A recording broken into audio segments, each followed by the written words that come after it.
نحمده ونصلي ونسلم على رسوله الكريم أما بعد فأعوذ بالله من الشيطان الرجيم بسم الله الرحمن الرحيم ولو أنهم إذ ظلموا أنفسهم جاءوك فاستغفروا الله واستغفر لهم الرسول لوجدوا الله توابا رحيما صدق الله مولانا العظيم وبلغنا رسوله النبي الكريم الأمين الصلاة والسلام عليك يا سيدي يا رسول الله وعلى آلك وأصحابك يا سيدي يا حبيب الله الصلاة والسلام عليك يا سيدي يا رسول الله وعلى آلك وأصحابك يا سيدي يا حبيب الله الصلاة والسلام عليك يا سيدي يا رسول الله وعلى آلك وأصحابك يا سيدي يا حبيب الله اللہ رب العزت جل وعلا کی حمد حضور نبی رحمت نور مجسم شفیع معظم صلی اللہ تعالی علیہ وآلہ وصحبہ وبارک وسلم کی بارگاہ اقدس میں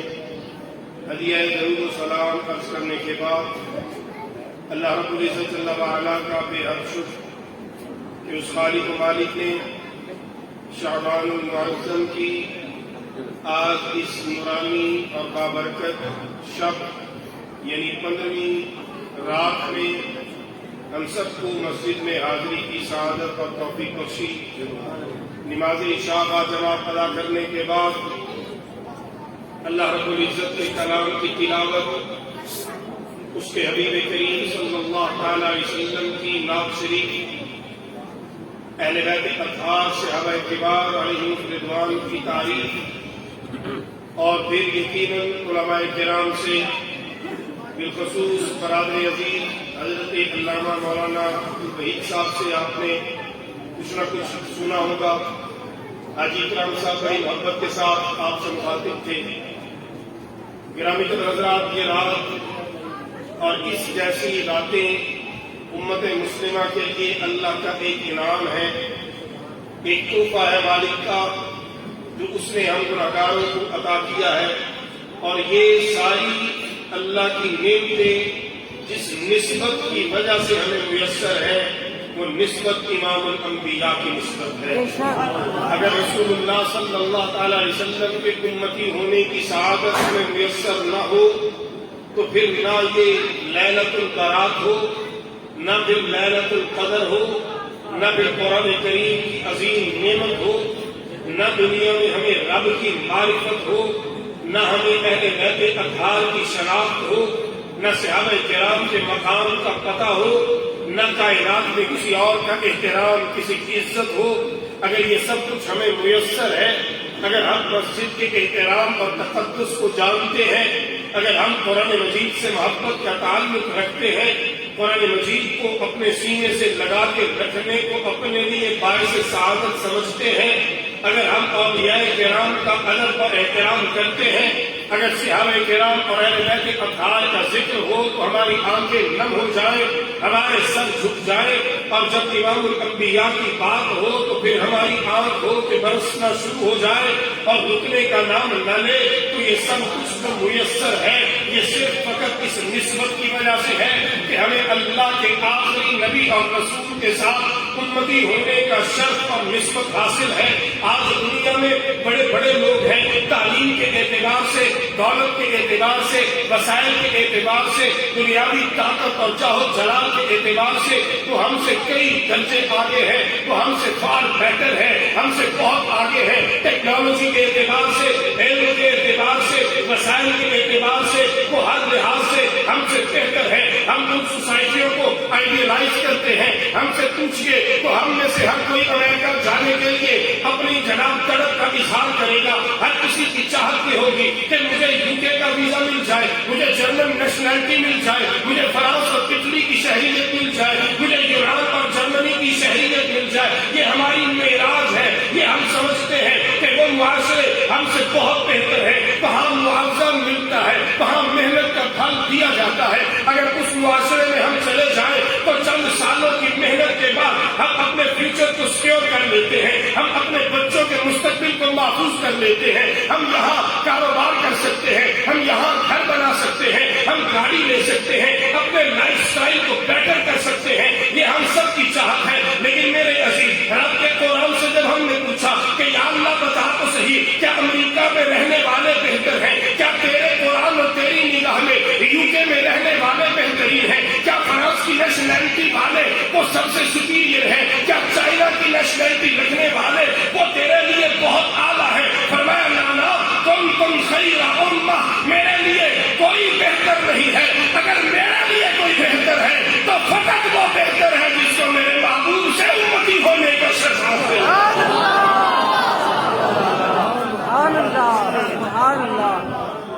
اللہ آپ کو سلامت رکھے۔ میں لیٹ ہوں اس لیے میں آپ سے سبحان اللہ کی ڈیمانڈ نہیں کر سکتا۔ میں شرمندہ ہوں کہ میں نے 11 سوا 11 کا وعدہ کیا تھا، آدھا گھنٹہ لیٹ ہوں، اس لیے میں اپنی شرمندگی کی وجہ سے ڈیمانڈ نہیں کر سکتا، لیکن ریکویسٹ تو کر سکتا ہوں نا محبت سے، کہہ لے سبحان اللہ۔ شاید ڈیمانڈ پہ بندہ مانے نہ مانے وہ الگ ہے، لیکن ریکویسٹ تو ہر بڑا بندہ مان ہی لیتا ہے۔ محبت سے کہہ لیجیے سبحان اللہ۔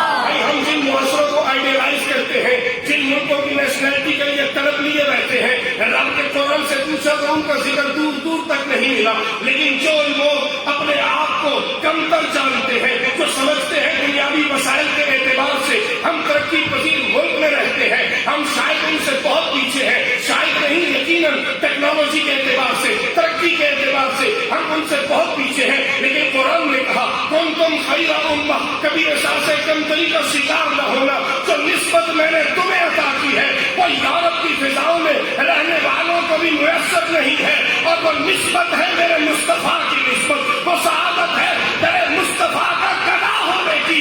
اے پاکستان میں اور دنیا بھر میں رہنے والوں جو نبی کا کلمہ پڑھتے ہو، تم خوش بخت ہو کہ رب نے تمہیں اپنے نبی کی نسبت عطا فرمائی ہے۔ اس نسبت پہ سب کچھ قربان۔ میں اس کو اور آسان انداز میں آپ کے سامنے رکھتا ہوں، کیونکہ یاد رکھیے گا دنیا جیسے جیسے آگے بڑھتی چلی جائے گی نا، ہمارے لیے آپ کو دین سمجھانا اتنا آسان ہوتا چلا جائے، اتنا ایزی ہوتا چلا جائے۔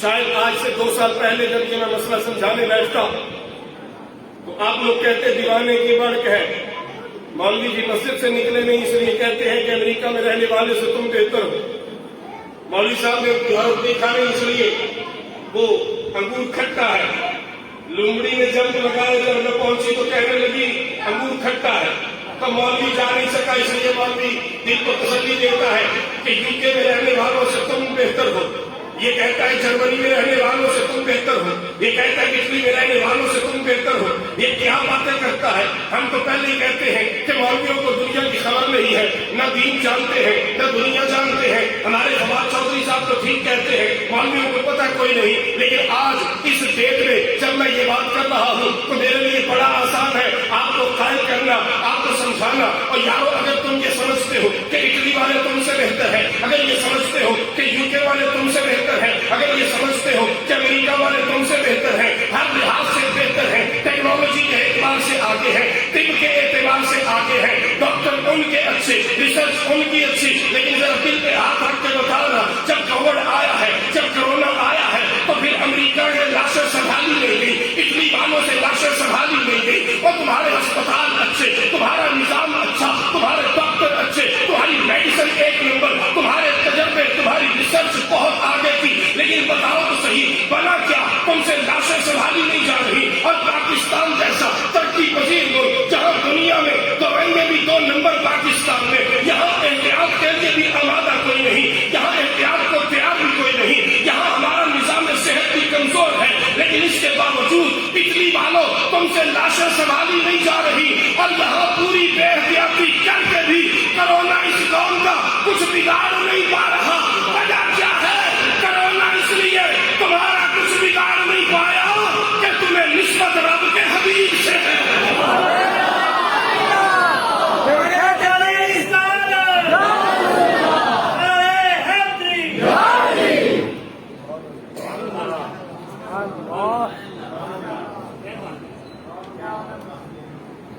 لاجیکلی آپ دیکھیں تو پینشن ہی کوئی نہیں، ان کے ہاسپٹل، ان کا نظام، ان کے بجٹ صحت کے لیے ہم کہاں اسٹینڈ کرتے ہیں؟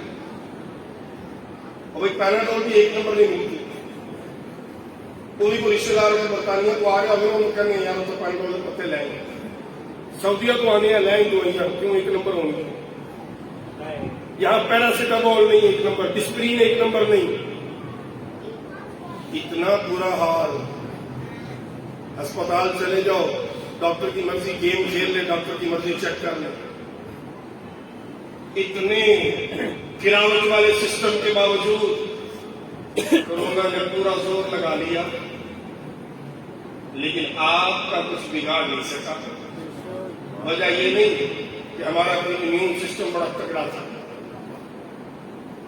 وجہ یہ نہیں ہماری شکلیں کو بہت پیاری تھی. وجہ صرف اتنی ہے کہ ہمیں نسبت اللہ کے حبیب سے،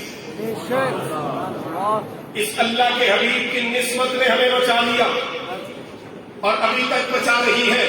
اگر امیون سسٹم مسلمانوں کا محفوظ ہے، وجہ ہوگی اسلام. یورپ والے کہتے ہیں جلدی سونا چاہیے، شراب نہیں پینی چاہیے، ذکر نوشی نہیں کرنی چاہیے، بدکاریاں نہیں کرنی چاہیے، حلال میٹ کھانا چاہیے. میں کہتا ہوں کورونا کو سکھا ہے. مسلمانوں کو میں مبارک پہنچاؤں گا. صدیوں پہلے تمہارا نبی یہ سارا نظام تمہیں عطا کر کے چلا گیا. آج کہتے ہیں 20 سیکنڈ تک ہاتھ صابن کے ساتھ دھونے ہیں اور قوم ہاتھ دھونے لگی. میں نے کہا چلو شکر ہے کسی بہانے سے ہی ہاتھ دھونے شروع تو کیے، لیکن جب ڈاکٹروں کے کہنے پہ ہاتھ دھوئے ہیں یار میرے نبی کی سنت پہ عمل کرتے ہوئے کھانے سے پہلے بھی ہاتھ دھو لو، کھانے کے بعد بھی ہاتھ دھو لو، 5 وقت نماز کے لیے وضو کر دو پھر ہاتھ دھو لو. تو بتا تو صحیح، کرونا آئے گا کہاں سے، کرونا جائے گا کہاں سے؟ کرونا تیرے پہ اکٹھا اور اثر انداز ہوگا تو کیسے ہوگا؟ میرے نبی کی سنتوں نے تو تجھے اتنا سیکیور کر دیا ہے، اتنا سیو کر دیا ہے کہ میرے نبی کی سنتوں میں جو عمل کرتا ہے دنیا دیکھتی ہے تو حیران ہوتی ہے. ایک بندہ وضو کر رہا تھا، وضو کر کے جب اس نے گردن کا مسا کیا تو جناب والا جرمن یا چائنا کا ڈاکٹر ساتھ پکڑ کے بیٹھ گیا. اس نے کہا ٹھہر ذرا بتا یہ تم نے کیا کیا ہے؟ اس نے کہا میں نے اپنی نبی کی سنت پہ عمل کیا ہے. اس نے کہا اچھا مجھے بتا تیرے نبی کی یہ سنت کہاں سے چلی؟ اس نے کہا 14 صدی پہلے سے چلی. اس نے کہا میری ریسرچ یہ بتاتی ہے کہ دن میں 1 مرتبہ جو اپنی گردن کے ہاتھ گیلا کر کے لگا لے وہ بیماریوں سے محفوظ رہتا ہے. میری ریسرچ آج کروڑوں ڈالر کے بعد یہاں پہنچی ہے، لیکن مجھے کلمہ پڑھا دے میں قربان اس نبی پہ جس نے 14 صدی پہلے یہ عمل عطا کر دیا.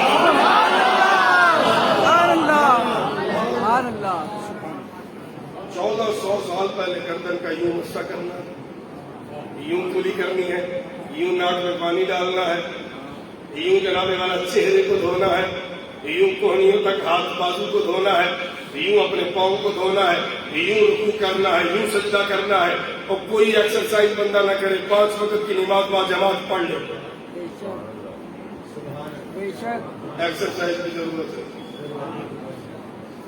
سجدے میں جائے گا پھر سرکولیشن بلڈ کی سر تک ہو جائے گا. یہ جتنی ہے نا اب میرے پاس، یہ میرا موضوع بھی نہیں اور وقت بھی نہیں. ایک ایک نماز کا عمل جو ہے نا سائنٹیفکلی کبھی اس کو چیک کیجئے گا، آپ کا دل کرے گا کہ اپنے رب کی حمد کروں اور اپنے نبی پہ درود سلام پڑھوں. انہوں نے کتنا خوبصورت عبادت کا انداز بھی ہمیں عطا فرمایا، کیونکہ حکمت ہے نا.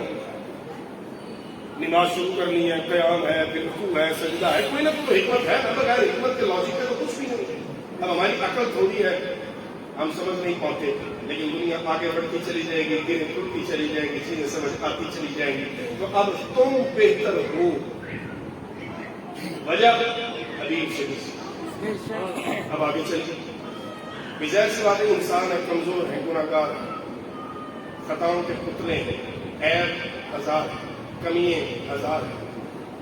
اسلام کے عمل کے معاملے میں بہت پیچھے ہے. نبی پاک صلی اللہ علیہ وسلم کی تعلیمات سے بہت دور ہے. یہ سارا کچھ ہے، لیکن اس کے باوجود کبھی آپ نے غور کیا کہ اللہ رب العزت جل وعلا کا جو نظام قرآن کریم ہمیں بتاتا ہے، اللہ فرماتا ہے کہ اگر کسی قوم نے ناپ تول میں کمی شروع کر دی تو ہم نے اس پر عذاب پیش کیا. اگر کسی قوم میں ہم جنس پرستی شروع کر دی ہم نے اسے صفحہ ہستی سے مٹا دیا. اگر کسی نے رب کے حکم کو وائلیٹ کیا ہم نے بندر بنا دیا.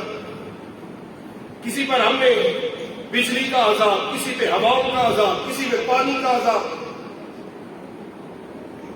کبھی ٹھنڈے دل سے تنہائی میں بیٹھیے اور قرآن کی ان تمام عذاب والی آیات کو سامنے رکھیے تو جن جن گناہوں پہ اللہ کے عذاب آ چکے ایک پیرامیٹر سیٹ ہو چکا کہ جو یہ کرے گا اس پر یہ عذاب آئے گا، ایگزامپل موجود، وہ سارے گناہ آج اس امت میں موجود، مثال موجود، لیکن اس کے باوجود عذاب نہیں آتا۔ انتہائی اہم بات ہے، اگر توجہ رکھیں گے تو سمجھا پاؤں گا۔ ایک ایک جرم پہ رب قوموں کو تباہ کرتا ہے۔ یہاں سارے جرائم مجتمع ہیں، اکٹھے ہیں ہم میں، بلکہ اب تو مارچ کے مہینے میں سڑکوں کے اوپر نعرے لگتے ہیں کہ ہم جنس پرستی کو قانون بنا دو، اجازت دے دو، مرد اگر شادی کرنا چاہتا ہے تو قانون سازی کر دو۔ اب باقاعدہ ملک پاکستان کی، لاہور کی، آپ کے قریب کی سڑکوں پہ یہ نعرے لگتے ہیں، عورت مارچ کے نام پر بہت کچھ کہا جاتا ہے، اس کے باوجود رب کا عذاب نہیں آ رہا۔ وجہ کیا ہے؟ جب اللہ کی قرآن سے پوچھا، اللہ کا قرآن فرماتا ہے وَمَا كَانَ اللَّهُ لِيُعَذِّبَهُمْ وَأَنْتَ فِيهِمْ، کم تے تواڈے انجے نے کہ عذاب ہون آوے تے ہون آوے، لیکن کروں کیا؟ وَأَنْتَ فِيهِمْ، جب تک میرا حبیب تم میں موجود ہے میں تم پہ عذاب نہیں بھیجوں گا۔ ہوتے ہوئے بھی اگر ہمیں کچھ بچا رہا ہے تو وہ مصطفیٰ کی نسبت بچا رہی ہے، وہ آقا کی نسبت۔ اگر یہ نسبت نہ ہو ہم بچتے یہاں تک۔ اگر آپ میرے ساتھ آتی تو اب آگے بڑھیے۔ اللہ رب العزت کی بارگاہ میں جو بندہ گناہ کرتا ہے تو یقیناً پھر اللہ کا نظر ہے، میرا اللہ جبار بھی ہے، میرا اللہ قہار بھی ہے، اور اس جیسا جبار کوئی نہیں، اس جیسا قہار بھی ہے۔ تو خود فرماتا ہے ان بطش ربک لشدید، بڑی شدید پکڑ ہے، اس جیسی پکڑ کسی کی۔ وہ پکڑنے پہ آئے تو کوئی چھڑا نہیں سکتا، وہ عذاب دینے پہ آئے تو تمہارا بچتا کچھ، وہ سزا دینے پہ آئے تو تمہارا ٹھکانہ کوئی۔ یہ ساری شانیں میرے رب کی ہیں، لیکن وہ رب کہتے ہیں تمہاری نسبت تمہارے کام آ جاتی ہے، تمہاری نسبت تمہیں بچا جاتی ہے۔ جو آیت مبارکہ آج کے لیے پڑھنے کا شرف حاصل کیا، اب میں جلدی سے آپ کو اس آیت کی طرف لے کے جانا چاہوں گا۔ قرآن کہتا ہے وَلَوْ أَنَّهُمْ إِذْ ظَلَمُوا أَنفُسَهُمْ، اے میرے حبیب کے امتیوں، جب اپنی جانوں پہ ظلم کر بیٹھو، جب گناہ کر بیٹھو، اب گناہ کو رب نے جان اپنی پہ ظلم قرار دیا ہے، گویا میں گناہ کروں تو میں کسی کا کچھ نہیں بگاڑ رہا، نہ میرے رب کی قدرت پہ فرق آئے گا، نہ میرے رسول کی شان میں کوئی فرق آئے گا، میں اپنا نقصان کر رہا ہوں، میں اپنے دامن کو سیاہ کر رہا ہوں، میں اپنے دل کو زرد کر رہا ہوں۔ قرآن کہتا ہے جب اپنی جان پہ ظلم کر لو، جب گناہ کر بیٹھو، پھر کیا کرو؟ فرمایا جاؤ، پھر میرے حبیب کے در پہ آ جاؤ، پھر میرے رسول کے در پہ آ جاؤ۔ اور یہ قرآن کا حکم میرے حبیب صلی اللہ علیہ وسلم کی زندگی کے لیے نہیں تھا صرف کہ جب تک میرے نبی صلی اللہ علیہ وسلم حیات ہے تو تب تک ہی امت جائے آپ کے در پہ، اور آپ فاستغفروا اللہ واستغفر لهم الرسول، میرے نبی کے پاس آ جاؤ اور پھر توبہ کرو اور میرے نبی سے گزارش کرو، میرا نبی تمہاری سفارش کے لیے ہاتھوں کو اٹھا دے۔ لوجدوا اللہ توابا رحیما، پھر تم ضرور اپنے رب کو توبہ بہت زیادہ توبہ قبول کرنے والا اور بہت زیادہ مہربان پاؤ گے۔ لیکن کب؟ جب محبوب کے ذریعے سے آؤ گے، جب محبوب کے دامن سے وابستہ ہوتے آؤ گے، جب محبوب کے در سے ہوتے آؤ گے۔ اب جا اونٹ ہے، محبوب کے در سے آنا ہے۔ اگر یہ زندگی کے ساتھ خاص کر دے تو قرآن کی یہ آیت بے مقصد ہو جائے گی کہ گویا صرف اس دور کے مسلمانوں کے لیے یہ آسانی تھی، آج والوں کے لیے نہیں ہے۔ اور اگر آج والوں کے لیے مان کے یہ قید لگا دو کہ جا اونٹ جو مدینے میں آئے گا اس کو یہ شخص ملے گا، تو پھر بھی امت کا اکثر حصہ اس حکم سے رہ جائے گا، کیونکہ وسائل نہیں ہے، ہر بندہ مدینے جا نہیں سکتا۔ تو علماء، صلحاء، اولیاء فرماتے فرماتے ہیں جاؤ کا معنی یہ ہے تم دنیا کے جس مرضی کونے میں ہو اپنی توجہ دربار رسالت کی طرف کر لو، میرا نبی کرم فرما کے وہیں پہ تم بے بینا فرما دے گا۔ فزیکلی مدینہ منورہ جانا لازم نہیں، لیکن تیری توجہ اور تیرا دل اور تیری روح مدینے میں ہو۔ یہاں شہر لاہور میں رہتے ہوئے بھی وہ کرم فرماتے ہیں۔ ہندو شاعر کا ایک دل و رام اس کا نام تھا، سرکار کی نعتیں لکھتا تھا۔ لوگوں نے کہا کلمہ پڑھ لے یار، بڑا چنگا بندہ تو بیٹا سونا کلام لکھ دے۔ انہوں نے کہا نہیں، کلمہ تبھی پڑھوں گا جب کلمے والا پڑھائے۔ آج مسلمان کہتے ہیں نبی مر کے مٹی باز اللہ ہے ہندو، لیکن جس کو رب محبت دے دے اپنے پیارے کہتے ہیں تھوڑے کو نہیں پڑھنا کرنا، وہ کرم کریں تو ٹھیک ہے، نہیں کہیں گے ٹھیک ہے۔ موت کا وقت آ لوگوں نے پھر کہا مرنے لگا ہوں تو پڑھنا میں کیا گل ہوئی، شرط وہی ہے وہ آئیں کلمہ پڑھائیں تو پھر تلورام پڑھے ورنہ کیوں پڑھے۔ موت قریب آتی چلی جائے گی۔ اچانک اس نے کہا اپنے گھر والوں کو بلا کے یہ تصویریں یہ سارا کچھ نکالو کمرے سے، خوشبو لاؤ کمرے۔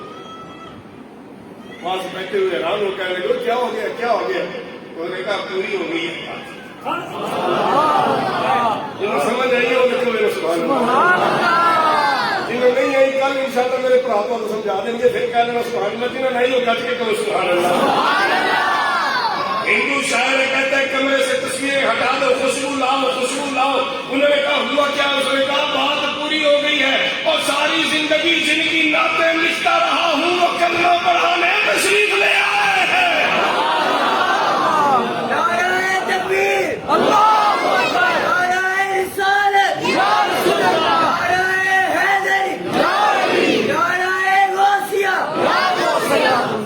ساری زندگی جن کی نعتیں لکھتا پڑھتا رہا، کرم ہو گیا ہے، ان کو بھی گوارا نہیں ان سے محبت کرنے والا۔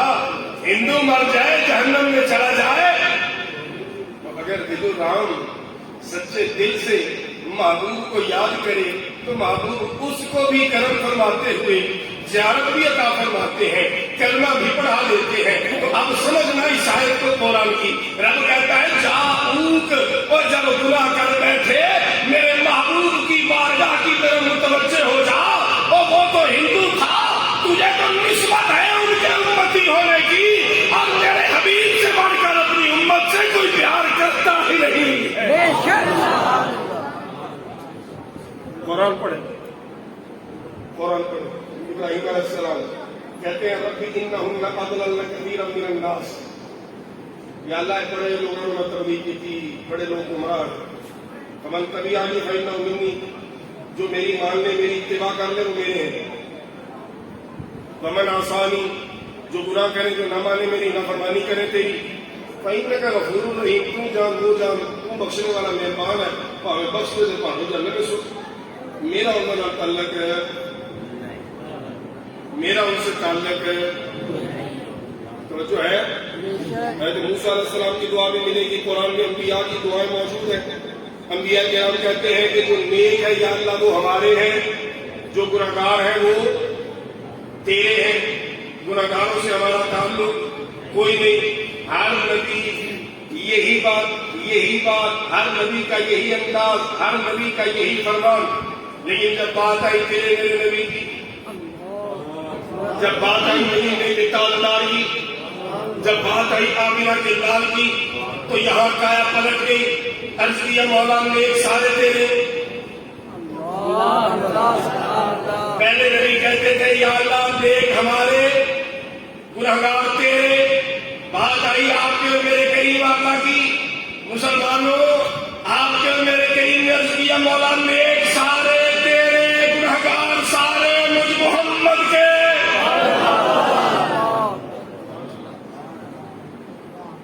نیک سارے فرمایا میری شفاعت میری امت کے کبیرہ گناہ کرنے والوں کے لیے،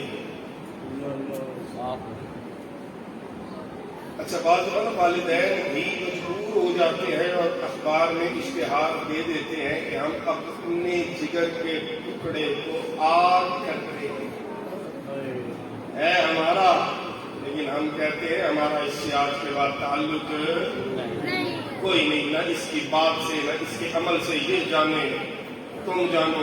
اور کئی بیچارے اتنے تنگ آتے ہیں، وہ کہتے ہیں مردہ جی مار دو سانو نہ کچھ دو۔ ایسا ہے کہ نہیں؟ تو ماں باپ سے بڑھ کر کون پیار کرتا ہے یار؟ باقی تو ہر رشتہ خود غرضی پہ مبنی، یہ یاری ہیں، یہ دوستی ہیں، یہ رشتے داری ہیں، یہ تو پیسے کی ہیں۔ آج تیرے حالات اچھے ہیں، تیرے یار بڑے، آج تیرے حالات ماڑے ہو جائیں، نظر کوئی نہیں آئے گا، تیرا سایہ تجھے نظر نہیں آئے گا۔ یہ سارے جھوٹ کے رشتے، لیکن اگر سچ ہے تو ماں کا رشتہ، باپ کا رشتہ۔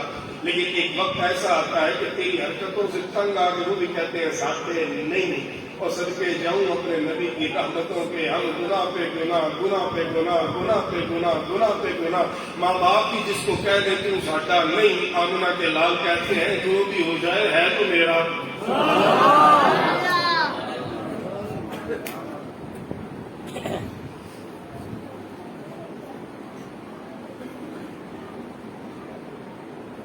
اس سے سادہ لفظوں میں کیا بتاؤں کہ ہمارے نبی کو ہم سے کتنا پیار ہے۔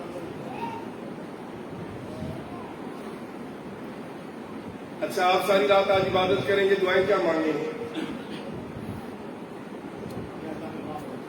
ٹھیک ہے، اور بیماری ہے شفا دے، پریشانی ہے دور کر دے، مصیبت ہے دور کر دے، کاروبار وسیع کر دے، رزق کھول دے، یہ کریے۔ سواری دے دے، گھر اچھا دے دے، میرے مالک تیرے خزانوں میں کون سی کمی ہے، اچھی نوکری دے دے، وسائل دے دے، بچوں کی پرورش کے لیے، ان کی ایجوکیشن کے لیے کچھ سہولت ہو جائے، یہ مانگیں گے۔ بہت بڑا بندہ ہوگا، بہت بڑا بندہ ہوگا تو یہ مانگ لے گا یا اللہ ساری امت کی خیر کر۔ بہت بڑا بندہ ہوگا، ہم جیسا نہیں، کیونکہ ہماری تو سوچ، امام صاحب دعا کر رہے ہوتے ہیں یا اللہ ہم سب کو شفا دے دے، کئی بندے نا امین نہیں کرتے، وہ اپنی الگ مانگ رہے ہوتے ہیں، انہوں نے یقین نہیں امام صاحب، وہ کہتے ہیں یا اللہ باقی لوگ چھڑ سب شفا دے ہے کہ نہیں؟ ہنسنا نہیں، کیونکہ انسان باقی جان سارے یا اللہ میں کل ہی ہوں، میں نہیں دے یہ نہ ہو میرے والے تھوڑا جہا میرے والے چونگا نہیں، میں کلا میں ہی ہوں، ایسے ہی ہے۔ لیکن بڑے دل والا بھی ہو تو کہ یا اللہ نبی کی ساری امت پہ کرے، ایسے ہی ہے۔ اچھا کس امت پہ کروں گا جو موجود ہے؟ اور اگر کوئی بہت بڑے دل والا ہوگا کہے گا جی گزر گئی ہوگی، ایسے ہی ہے۔ ماں باپ سے بڑا پیار کرنے والا کوئی نہیں، لیکن یہ جو میرے بچے بیٹھے ہیں جن کی شادی نہیں ہوئی، ہاتھ جوڑ کے پوچھوں گا آج کی رات میں اپنے بچوں کے لیے دعا کرو گے؟ آپ کی شادی ہوئی ہے، اپنے بچوں کے لیے آج دعا کرو گے؟ پریشان ہو گئے؟ نہیں کریں گے کیونکہ ہے ہی نہیں۔ ہاں آگے کی دعا کریں گے بیاہ ہو جائے۔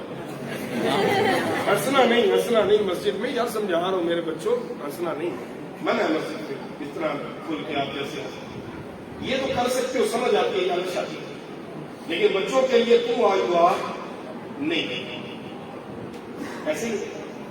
اچھا جن کی اولاد ہے وہ بچوں کے لیے کرے گی دعا کے لیے؟ مطلب کیا؟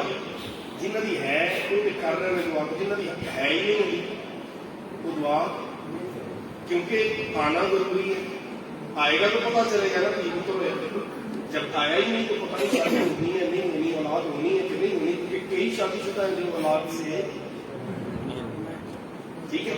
اچھا اب آئے گا تو باپ کو پتا چلے گا میرا بیٹا ہے، بیٹی ہے، دعا میں شامل، بھائی کو پتا چلے گا بھائی بہن آگے دعا میں شامل، لیکن اگر بھائی کا بھائی ہے ہی نہیں تو بھائی کس بھائی کے لیے دعا کرے گا؟ بندے کی اولاد ہے ہی نہیں تو بندہ کس کے لیے دعا کرے گا؟ اب چل رہے اب دربار رسالت میں چلتے 1400 سال پہلے حضور صلی اللہ علیہ وسلم مکے کی غاروں میں ہے، ساری رات سر سجدے میں ہے، آنکھوں سے آنسوؤں کی برسات ہے، اور لب پہ صرف ایک دعا، یا اللہ میری امت میری امت میری امت میری امت۔ اور 1400 سال بعد قلعہ گجر سنگھ کے محلے اور بازار میں پیدا ہونے والوں، ہم آج پیدا ہو رہے ہیں 1400 سال سے جو ہماری بخشش کی دعائیں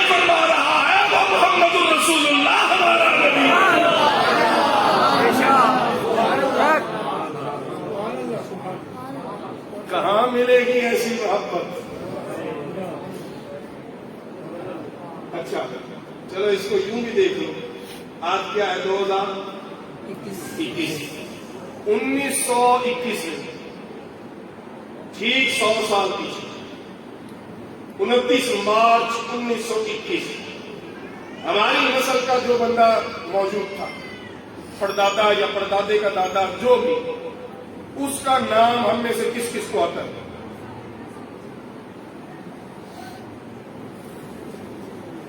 اچھا ہم میں سے کتنے ہیں جو 100 سال پہلے والے اپنی پیڑھی کے لیے دعا کرتے ہیں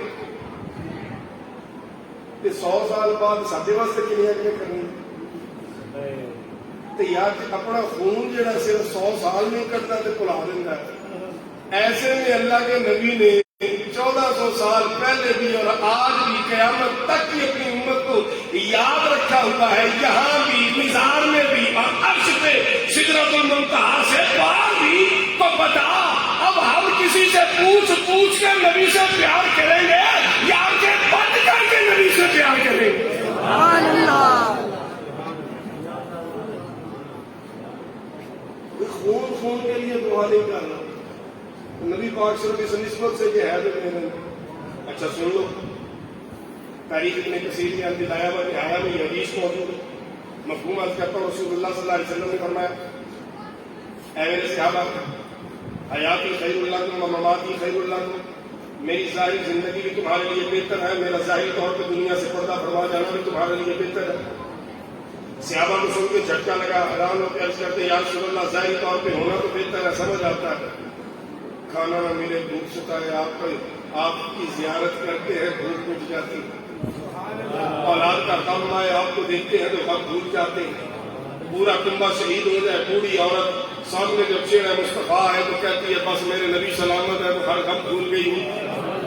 تو آپ کا ظاہری طور پہ جلوہ فرما ہونا تو بہتر ہے، سمجھ آتا ہے، لیکن آپ پردہ فرما جائیں، نظروں سے اوجھل ہو جائیں، یہ کیسے بہتر ہے؟ اور پھر ان لوگوں میں جن کی محبتیں سچی ہے، صحابی اپنے جناب والا اپنی زری زمین پہ زری رقبہ پہ ہل چلا رہا ہے، فصل کاشت کر رہا ہے، بیٹا بھاگتا بھاگتا آیا، اس نے کہا بابا بابا رسول اللہ صلی اللہ علیہ وسلم دنیا سے پردہ فرما دے۔ وہ صحابی وہیں بیٹھا ہاتھ آنکھوں پہ رکھ کے رو کے تڑپ کے کہنے لگا یا اللہ اب آنکھیں واپس لے لے، جب وہ نہیں تو کس کو دیکھنا ہے؟ وہ اتنا سچا تھا، اس کی طرف اتنی سچی تھی، ہاتھ بعد میں ہٹتے ہیں اور نگاہ پہلے واپس لے لیتا ہے۔ اب اتنے سچے اتنے سچے لوگ تڑپ اٹھے کہ ظاہری طور پہ آپ کا دنیا سے پردہ فرما جانا، نظروں سے اوجھل ہو جانا، یہ کیسے بہتر ہے؟ تو آقا کریم علیہ الصلوۃ والتسلیم نے فرمایا میرے صحابہ یہ کبھی نہ سوچ رہا کہ میں دنیا سے جاؤں گا تو پھر جیسے کچھ لوگ کہتے ہیں مر کے مٹی ہو جاؤں گا، نہ یہ کبھی تصور بھی نہ آنے دینا۔ اللہ کا ہر نبی اپنی قبر میں زندہ ہے، اللہ اس کو رزق عطا کر رہا ہے، اور یاد رکھنا قیامت تک روزانہ تمہارے عمل مجھ پہ پیش کیے جاتے رہیں گے، اور جب مجھے بتایا جائے گا کہ میری امت نے میرے سبق کو بھلایا نہیں، نماز کو چھوڑا نہیں، شب بارات کی رات ہے اور رات کا یہ پہر 12:30 ہونے کو ہے، مسجد اندر باہر سے بھری ہوئی ہے، لوگ سڑک پہ کھڑے ہو کے نبی کا ذکر سن رہے ہیں۔ جب فرشتے جا کے کتاب کھولیں گے اور عرض کریں گے مولا بچے بھی تھے، جوان بھی تھے، یا رسول اللہ بوڑھے بھی تھے، اور سب کے سب مسجد میں موجود تھے، آپ کا پیغام سن رہے تھے، آپ کے پیغام کو سمجھ رہے تھے، دین پہ عمل کرنے کے لیے ارادے باندھ رہے تھے، تو رسول اللہ صلی اللہ علیہ وسلم فرماتے ہیں جب ایسی خبریں سنوں گا عرض کروں گا یا اللہ تیرا شکر ہے جو پڑھا کے آیا تھا انہوں نے بھلایا نہیں، اور جب جب تمہارے گناہ مجھ پہ پیش کیے جائیں گے، جب جب بتایا جائے گا کہ فلاں آپ کے امتی نے آج نماز نہیں پڑھی ہے، یا رسول اللہ فلاں امتی نے آج ماں باپ کی نافرمانی کی ہے، یا رسول اللہ فلاں امتی نے آج سود کا کاروبار کر دیا ہے، یا رسول اللہ فلاں امتی نے شراب کے جام کو منہ لگا دیا ہے، آج آپ کے فلاں امتی سے زنا ہو گیا ہے، یا رسول اللہ آج آپ کے فلاں امتی سے یہ گناہ ہو گیا، تو فرماتے ہیں میں ہاتھ اٹھا دوں گا یا اللہ گناہ تو کر بیٹھا ہے، اب اس کو توبہ کی توفیق عطا فرما دے، کیونکہ ہے تو میرا۔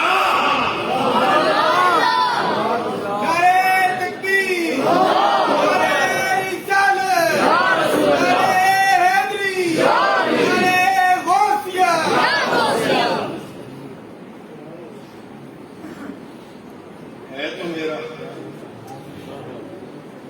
یہ ایک جملہ یادو ہمیں بچا لیتا ہے، یا اللہ ہے تو میرے،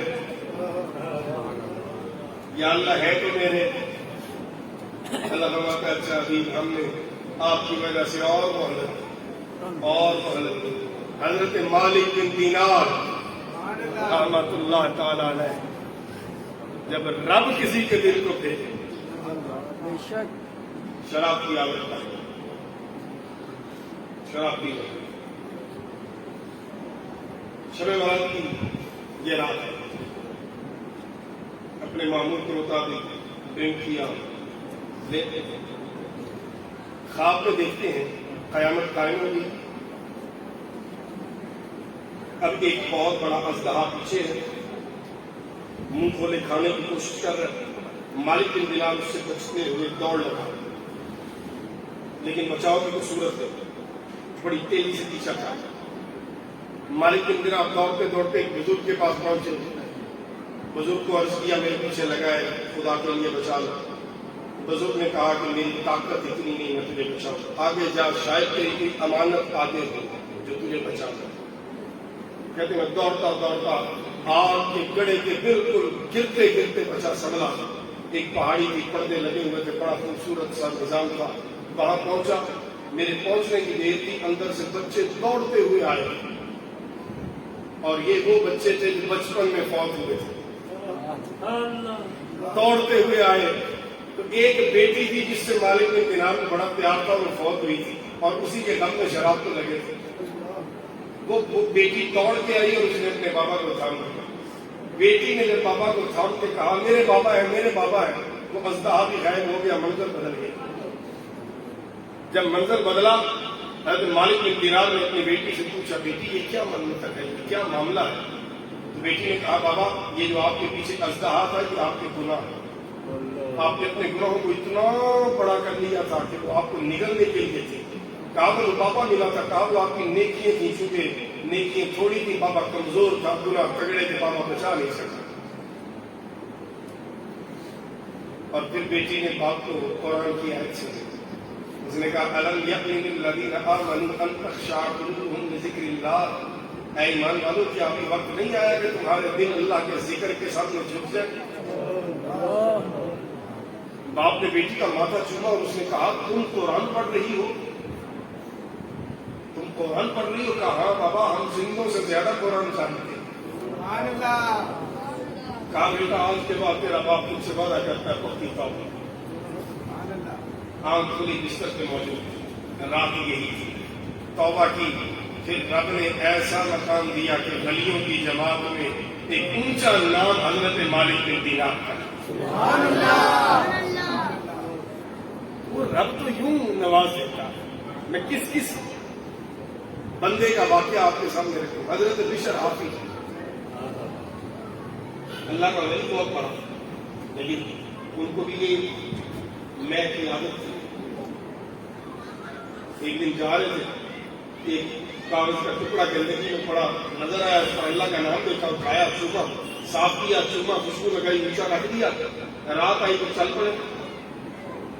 میں خانے میں پہنچ گئی, ادھر ایک اللہ کے ولی کو رب نے فرمایا جا بشر حافظ کو میرا سلام دے, بشر کو میرا سلام دے. اب بابا جی اٹھے, پوچھتے پوچھتے محلے میں پہنچے. اب جس بندے سے پوچھے بشر کا گھر کون سا ہے, وہ بابا جی کو سال سے پہنچ کر دیکھے انہوں نے شرابی روٹی کا بتائی. ایک آدمی ہے, ایڈریس اس کا پوچھ رہے ہیں. بابا جی بھی بڑے کنفیوز ہوئے جب پتا چلا, لیکن اب رب کا حکم ہے پورا تو کرنا ہے. ڈھونڈتے ڈھونڈتے میں خانے کے دروازے پہ پہنچا, دستک دی. میں خانے والا باہر آیا, کہا بابا جی آپ کدھر؟ آپ کا حلیہ تو نہیں یہاں آنے والا. کہا ٹھیک کہتے ہو, لیکن میں یہاں بشر کے لیے آیا ہوں. میں نے کہا بشر کو صبح مل لینا, ابھی اس کی حالت نہیں, ابھی حالت اور ہے, ابھی نہ اس کو آپ کی سمجھ آنی ہے, نہ کوئی بات سنے گا نہ کرے گا. صبح مل لینا. کہا میں صبح نہیں, ابھی پیغام دو. بشر گرتا پڑتا دروازے پہ آیا, ہوش میں نہیں, دروازے پہ آیا. اللہ کے ولی نے کہا بشر تجھے رب سلام کہتا ہے. ایک دم بشر کو جھٹکا لگا, پوری طرح ہلا, دیکھ کے کہہ لگا کیا کہا ہے؟ رب سلام کہتا ہے. بشر نے کہا بس آج کے بعد توبہ, جو ہو گیا سو ہو گیا. اور رب کے نام پر چوما ہے تو رب نے اتنا کرم کر دیا ہے. جب پوری طرح رب کی اطاعت کروں گا تو رب کتنا کرم فرمائے گا. اور اس وقت چونکہ ننگے پاؤں تھے تو پھر بشر سے ساری زندگی ہی کا نہیں کرنا. کیوں کہتے تھے ننگے پاؤں رب کا سلام آیا ہے, ہم جوتی نہیں پڑی. اچھا رب نے حکم دے دیا جانوروں کو کہ جیڑی راہ بشر میں گزرنا تو اجازت نہیں اتنے کو لے دل کرنے. راہ صاف ہوتی تھی, بشر گزرتا تھا ننگے پاؤں. ایک دن فجر کی نماز کا وقت آیا, جس راستے سے بشر آتے تھے وہاں جانور کی لیل دیکھ کے ایک عورت کی چیخ نکلی. اس نے کہا بشر آپ ہی نہیں رہا. لوگوں نے کہا بی بی تجھے کیسے پتا چلا؟ اس نے کہا یہ جانور کی لیل بتا رہی ہے کہ آج بشر ہم. اور رب کی بارگاہ میں آ کے تو دیکھو یار, رجوع اللہ کر کے تو دیکھو, توبہ کر کے تو دیکھو. گناہوں کو نہ دیکھو گناہ کتنے ہیں, یہ دیکھو اس رحمان کے پاس رحمت کتنی ہے. اور پھر یہ دیکھو کہ نسبت کون سی میسر ہے. جا محبوب کی نسبت میسر ہے. جو محبوب کی نسبت سے آتا ہے رب تواب ہے, رب رحمان ہے, رب رحیم. اللہ ہمیں اس نسبت کی قدر کی توفیق عطا فرمائے. اور میرے بھائیوں میرے بزرگوں یاد رکھو, سب سے قیمتی شے عقیدہ ہے. عقیدے میں اگر کوئی ٹھوکر لگ گئی عبادات ہوتے ہوئے بھی بچ نہیں سکتی,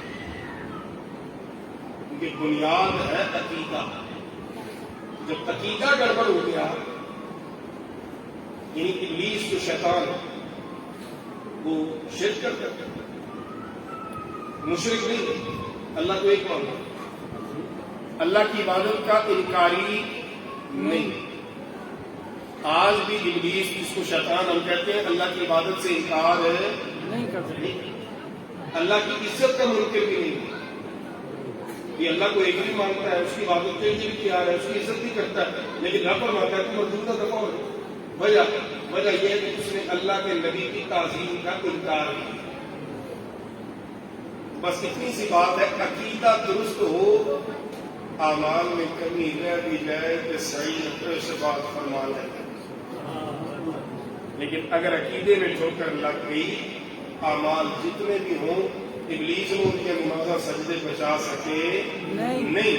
جی اینیاں نمازاں انہوں نے بچا سکیاں تو ساڈیاں تھوڑیاں جہاں سانوں کیوں بچا لیں, ساڈے پلے تو ہے ہی کچھ نہیں.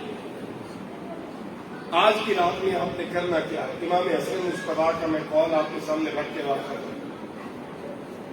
آپ سے کسی نے پوچھا کہ اس رات کو کیسے ہم گزاریں, آپ نے فرمایا میں تو اس رات کے 3 حصے کرتا ہوں. پہلا حصہ فرماتے ہیں میں اپنے نانا جان پہ درود و سلام کرتا ہوں. کیا کرتا ہوں؟ درود و بعض لوگ کہتے ہیں صرف درود ابراہیمی پڑھا تھا. ٹھیک ہے, کوئی حرج نہیں ہے, لیکن قرآن ہمیں حکم کیا دیتا ہے؟ یا ایھا الذین آمنوا صلوا علیہ وسلموا تسلیما. صلو سلیم, درود بھی بھیجو, سلام بھی بھیجو. جب درود ابراہیمی پڑھا تو درود تو چلا گیا, سلام رہ گیا. اچھا نماز میں رب نے کیا بندوبست کیا؟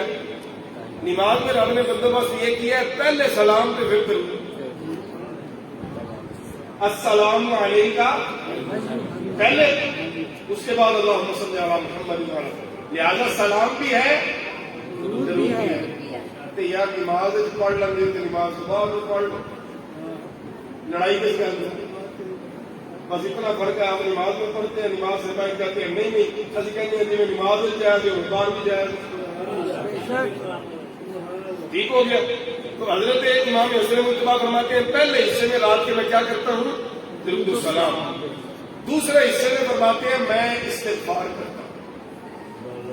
اب وقت کے دامن میں گنجائش نہیں, آپ بڑے وقت کے بیٹھے ہوئے ہیں اور یقیناً آپ نے کچھ اپنے لیے انڈیویجولی بھی عبادت کرنی ہے, تو میں زیادہ نہیں چھیڑوں گا اس بات کو, لیکن اتنا سمجھ لیجیے کہ گناہگار استغفار کرے تو وہ اس کے گناہوں کی بخشش کا ذریعہ ہوتا ہے، نیک آدمی استغفار کرے تو اس کے درجے بلند ہونے کا ذریعہ ہوتا ہے۔ یہ لازمی نہیں کہ ہر استغفار کرنے والا گناہگار ہے، یہ کانسیپٹ کلیئر ہونا چاہیے۔ قرآن میں ایک مقام پہ رب فرماتا ہے لیغفر لک اللہ ما تقدم من ذنبک وما تأخر۔ ترجمے اٹھا کے دیکھیے، مولوی صاحبان نے ترجمے کیے، ترجمے کرتے اے نبی ہم نے آپ کے اگلے پچھلے گناہ معاف کر دی، اے نبی ہم نے آپ کی اگلی پچھلی خطائیں معاف کر دی، اے نبی ہم نے آپ کی اگلی پچھلی لفزشیں معاف کر دی۔ اور میں کیا کلمہ بھی پڑھتا ہے کہ گناہ بھی نبی نے کھاتے پڑی کر۔ ہم تو یہ کہتے ہیں گناہگاروں کو جن کی شفاعت بخشوائے گی وہ نبی ہے، تو تسی اس نبی دے وچ گناہ کڈی پھردے ہو، تو پھر ترجمہ کیا ہے؟ میں نے کہا ترجمہ کوئی عشق والا ہی کرے گا نا، تو عشق والے نے کیا نا پھر اعلیٰ حضرت مجدد دین ملت ہے فرماتے ہیں لیغفر لک اللہ ما تقدم من ذنبک وما تأخر کا معنی یہ ہے، اللہ فرماتا ہے سونیا تیری وجہ تو تیرے اگلے بھی بخش دے، تیرے پچھلے بھی بخش دے۔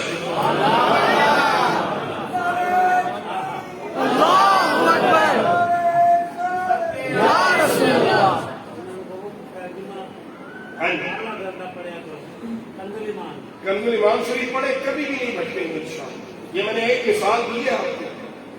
اب جو بچہ بیٹا یہ پڑھے گا وہ تو یہی سمجھے گا کہ معاذ اللہ نبی پاک صلی اللہ علیہ وسلم سے بھی کوئی گناہ ہوگا تو جو اللہ نے معاف کیا، کیونکہ ظاہر ترجمہ جب سامنے پڑے گا تو یہ کہ قرآن میں آئے، لیکن جب عشق والے نے ترجمہ کیا اس نے کہا نبی تو گناہ کر ہی نہیں سکتا۔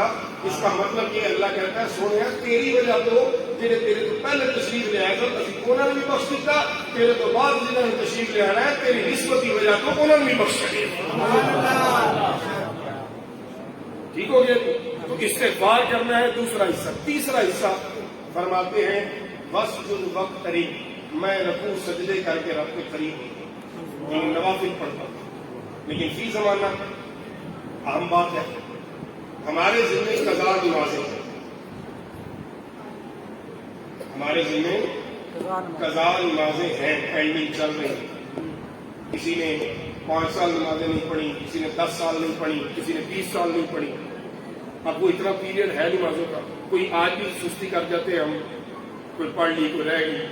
اب جن کے ذمے نمازیں قضا ہے نا، ان کی پہلی ترجیح اور پریفرنس جو ہے وہ قضا نماز ہونی چاہیے، نفل بعد میں، پہلے قضا نماز۔ یعنی وہ اسٹل کھڑا رہے اللہ کا فرض کسی نفلوں میں جڑ جائے۔ بات سمجھ آ گئی؟ ایک چارٹ بنا لے، 10 سال کی عمر میں حکم ہے مار کے نماز پڑھانے، 7 سال سے ہے پیار سے پڑھتا۔ اب میری عمر ہے 40، 10 سال نکال دیے پیچھے بچ گئے 30۔ اب اگر میں نے تو ریگولر کچھ پڑھی ہے کچھ سال تو مجھے یاد ہوگا، وہ سال نکال لوں، اور اگر مجھے نہیں یاد پڑتا اور ساری ارریگولر اور زیادہ نہیں پڑھی تو 11ویں سال سے میں چارٹ بنا لوں، اپنا قضا نمازیں شروع کر دوں، ٹک کرنا شروع کر دوں، مرن تک جنیاں پڑھیاں گئیاں جنیاں رہ گئیاں پھر رب پہ کرم فرما دے۔ لیکن اگر شروع ہی نہ کی بڑا مشکل ہو جائے گا۔ جب جنمیوں سے پوچھا جاتا ہے، قرآن کہتا ہے جنمیوں سے پوچھا جائے گا جنت میں کیوں آئے ہو، وہ کہیں قالوا لم نکن من المصلین، ہم نماز نہیں پڑھتے، ولم نکن نطعم المسکین، کھانا ہوتے ہوئے مسکین کو کھانا نہیں کھلاتے۔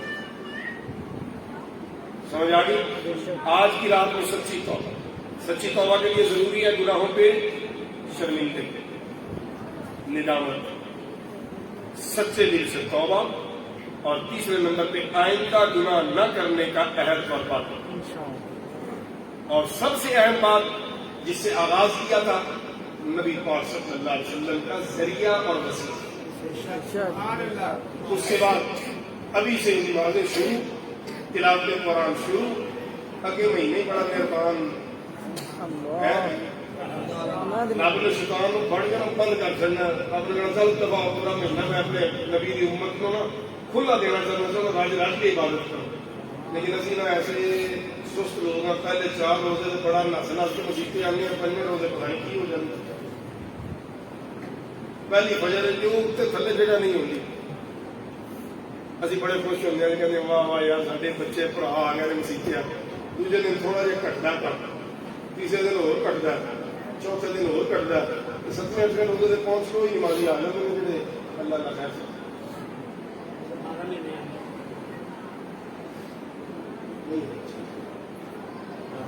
میں نے آپ کو بتایا نا، یقین کریں آج سے 6 سال پہلے جو بندہ مرا ہے نا، آپ کو نام نہیں آتا.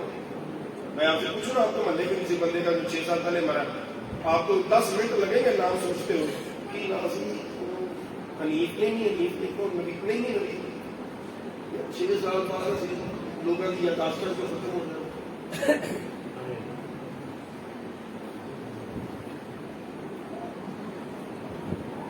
نہ کر میری کچھ بھی نہیں تیرا. تو بابا جی نا ہل چلا رہے تھے، پاس سے ایک میرے جیسا بندہ گزرا، اس نے کہا بابا جی تھوڑی ہے زمین کے بارے میں. میں نے کہا بابا جی تھوڑی ہے. بابا جی نے کہا پترا میری باری ہے. پترا میری. پریشان ہو کے کہنے لگا بابا جی جواب کی دے رہا ہوں نا، پوچھا. میں نے پوچھا آپ کی یہ جواب ہے ہاں یا نہ. یہ باری کہاں سے آ گئی پیچھے؟ بابا کہنے لگا پترا للہ ما فی السماوات و ما فی الارض، زمین بھی رب دی، آسمان بھی رب دا، تیرا میرا کی ایویں چلے ہوئے پھرنے ہیں، میرا میرا میرا پلازا، میری کوٹھی، میرا کاروبار، میری فیکٹری، میرا میرا میرا. بابا جی نے کہا میری باری ہے. میرے تو پہلے پتا نہیں کی سی، ہوں میری باری، میرے پاس کسی اور کی باری. زمین پہ ہی رہنا ہے، اسی آنے جانے رہنا. یہ جن گھروں میں ہم رہ رہے ہیں یہ ہمارے. چلو آخری حدیث سن لو. یا رسول اللہ صلی اللہ علیہ وسلم، صحابہ کرام تشریف فرما، میرے آقا نے فرمایا میرے صحابہ کیا ایسا بندہ دیکھا ہے جو اپنے مال سے زیادہ کسی اور کے مال کی رکھوالی کرے؟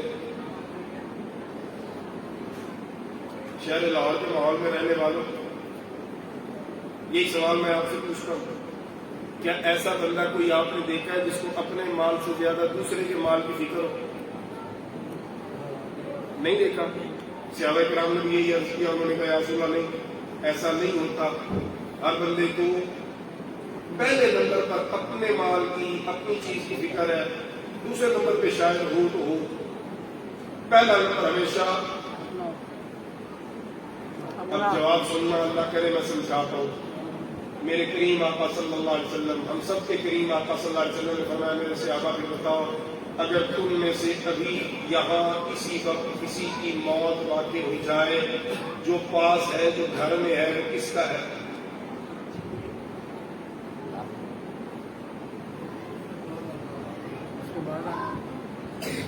جو میرے کول ہے، یا گھر پہ ہے، یا بینک پہ ہے، یا دکان پہ ہے، یا فیکٹری پہ ہے، یا جتنے بھی ہے، ہوں ہمارا وہ کدھر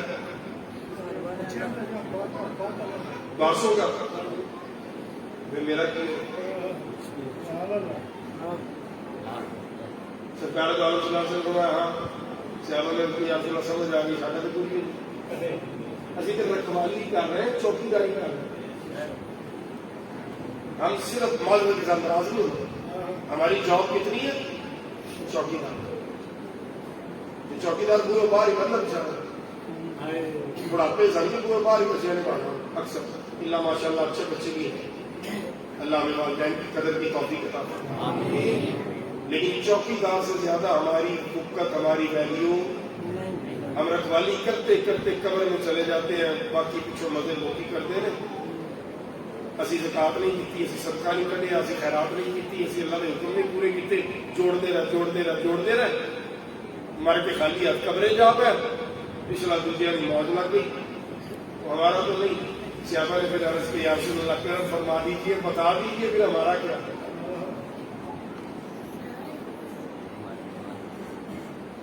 اللہ کرے کہ مجھے بھی یاد ہو جائے اور آپ کو بھی. رسول اللہ صلی اللہ علیہ وسلم نے فرمایا پھر سنو میرے امتیوں، تمہارا صرف وہ ہے جو تم اپنی زندگی میں اپنے ہاتھوں سے راہ خدا میں لگا جاؤ. اتنی سی بچاؤ ضرور، بچوں کے لیے ضرور بچاؤ. انہوں نے کی بچانا یار کے زکات بھی نہ دے سکیے، غریب کو روٹی بھی نہ دے سکیے، اپنے ماڑے بھرا کی باہ بھی نہ پڑ سکتے. ماڑی بہن ہوئے تھے آئے تو پہلی بڑھی کو سکھا دیے کہ اندر بڑھ گئی، سنا دے کے نس جائے بچہ. ਕੁੜੀ ਸਾਡੀ ਪੜ੍ਹਾਈ ਕਾਫੀ ਸ਼ੁਰੂ ਕਰ ਦਿਓ, ਸਾਡੀ ਭੈਣ ਨੂੰ ਪੜ੍ਹੀ ਅੱਜ ਬਿੱਲ ਬਣਾ ਆ ਗਿਆ, ਬੱਚਿਆਂ ਦੀ ਫੀਸਾਂ ਨਹੀਂ ਦਿੱਤੀਆਂ ਗਈਆਂ, ਤੇਰਾ ਭਰਾ ਤੇ ਬੜਾ ਪਰੇਸ਼ਾਨ, ਭੈਣ ਵਿਚਾਰੀ ਆਪਣੇ ਆਪ ਹੀ ਸ਼ਰਮਿੰਦਾ ਹੋਵੇ, ਮੈਂ ਭਰਾ ਦੇ ਬੂਹੇ ਤੇ ਆਈ ਤੂੰ, یہی رہ جائے گا سب کچھ. خالی ہاتھ جاؤ گے کچھ لے نہیں سکتے. آپ اور مجھے اگر پتا چلے صبح ہم ٹریول کرنا ہے کراچی جانا یقیناً خالی ہاتھ چل پڑیں گے جی نہیں کیا کریں گے؟ بیگ تیار کریں گے, کپڑے رکھیں گے, دوائیاں رکھیں گے, اگر اللہ نہ کرے کوئی دوائی کھا رہے, چارجر رکھیں گے, ساری کام کی چیزیں پھر جاتے ہوئے پھر چیک کریں گے, ری چیک کریں گے, پرس جیب میں ہے, پیسے ہیں, موبائل ہے, چیزیں پوری ہیں, پھر گھر سے نکلیں گے. کتنے دن کے لیے جا رہے ہیں؟ 4 دن 5 دن ہفتے کے لیے, 1 ہفتے کے لیے جا رہے ہیں, پتہ ہے واپس گھر آنا ہے, یار کتنی تیاری, ایک دفعہ چیک پھر ری چیک, پھر جا رہے ہیں 1 ہفتے کے لیے, جتنے جا کے پتہ نہیں کتنے 100 سال ہے, اس قبر کی تیاری توجہ ہی نہیں, کوئی دھیان نہیں. اللہ ہمیں تیاری کی. پرانی گفتگو کو جملہ غلط نکلا اور اللہ سے توبہ کرتا ہوں. کسی بھائی کی طبیعت میں کوئی بات ناگوار گزری ہو تو معافی چاہتا ہوں, اس دعا کے ساتھ کہ میرا اللہ پہلے مجھے پھر آپ سب کو عمل کی توفیق عطا فرمائے. انتہائی مختصر زندگی ہے, آج کی رات غنیمت جانی. کچھ دوست یقیناً ایسے ہوں گے جو پچھلے سال کی اس رات پہ تھے, آج کیا پتا ہے اللہ صاحب کی رات آئے ہم ہوں یا موقع غنیمت. آج آخری رات سمجھیے زندگی, اس رب کے حضور گڑ گڑا لیجیے.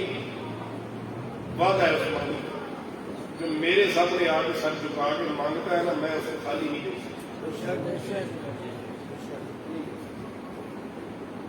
حضور صلی اللہ علیہ وسلم فرماتے ہیں بندہ سفر پہ ہوئے جنگل, آبادی نیڑے نیڑے ہے ہی تو ایک سواری پہ اس کا سامان ہے, کھانا پانی, تھوڑی دیر کے لیے لیٹا, آنکھ لگ کے اٹھا تو سواری غائب ہے. اس نے اپنا پورا زور مارا, تلاش کیا, نہیں ملی. آبادی کی نزدیک نزدیک کوئی نہیں. اب مایوس ہو کے موت کے انتظار میں بیٹھ جائے. اس کی مایوسی لفظوں میں بیان ہو سکتی ہے.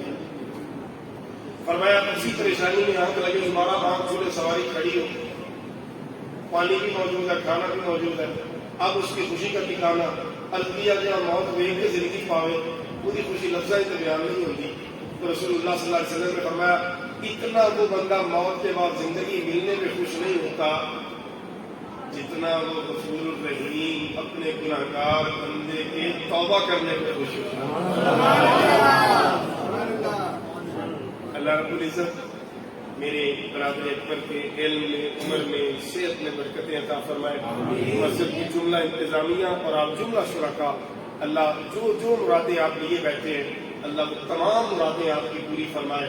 اور اللہ سب کو اپنے بچوں کو پہلی ترجیح میں کچھ دین پڑھانے, سمجھانے, سکھانے کی توفیق عطا فرمائے. جب مرے کم از کم یار بیٹا غسل تو دے دے, کم از کم بیٹا کفن تو پہنا دے. یہ نہ ہو کہ بیٹا مارا مارا پھرے, ابا جی میرے پہلے کو لوا دو, میرے پیو لوا دو.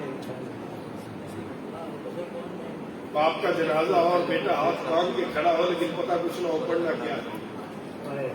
اس دن جو پچھتانا ہے یار اس کفن میں, آج کیوں نہ اپنے بچوں کو سکھا دیں. یہ باتیں تو بہت ہیں لیکن گھنٹہ ہو گیا.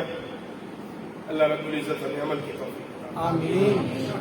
گلا تو اگے بڑھ رہی ہے, ہوں عمل والے پاس آ. گلا تو 2 دن بھی کرتے رہیے تو سننی, لیکن گل تو مکدی نا عمل پہ آ. عمل کیا, عمل سے زندگی بنتی ہے, جنت بھی جہنم بھی. عمل, اللہ عمل کی توفیق عطا فرمائے.